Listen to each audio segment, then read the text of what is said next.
ಲಕ್ಕುಂಡಿಯಲ್ಲಿ ಉತ್ಖನನದ ವೇಳೆ ಹಾವು ಪ್ರತ್ಯಕ್ಷ, ಬೃಹತ್ ಆಕಾರದ ಸರ್ಪ ಕಂಡು ಗ್ರಾಮಸ್ಥರ ಆತಂಕ. ವೀರಭದ್ರೇಶ್ವರ ದೇಗುಲ ಬಳಿ ಜನ ದಂಡು.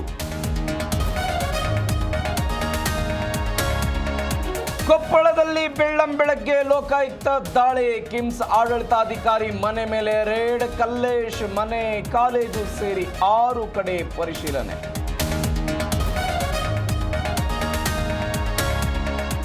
ಪ್ರಿಯತಮನ ಕಿರುಕುಳಕ್ಕೆ ಯುವತಿ ಆತ್ಮಹತ್ಯೆ ಪ್ರಕರಣ, ಜೆಡಿಎಸ್ ಮುಖಂಡೆ ಚೈತ್ರ ಕೊಟಾರ್ಕರ್ ಪುತ್ರ ಅರೆಸ್ಟ್, 20 ದಿನಗಳ ಬಳಿಕ ಚೆನ್ನೈನಲ್ಲಿ ಲಾಕ್.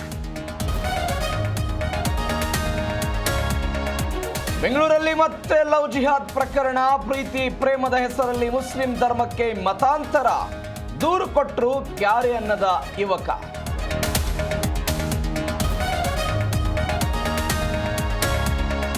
$2 ಲಕ್ಷಕ್ಕೆ ಹತ್ತಿರವಾದ 10 ಗ್ರಾಂ ಚಿನ್ನ, 4 ಲಕ್ಷ ರೂಪಾಯಿ ದಾಟಿದ ಬೆಳ್ಳಿ ದರ, ಅಮೆರಿಕ ಡಾಲರ್ ಕನಿಷ್ಠ ಮಟ್ಟಕ್ಕೆ ಕುಸಿದ ರೂಪಾಯಿ ಮೌಲ್ಯ.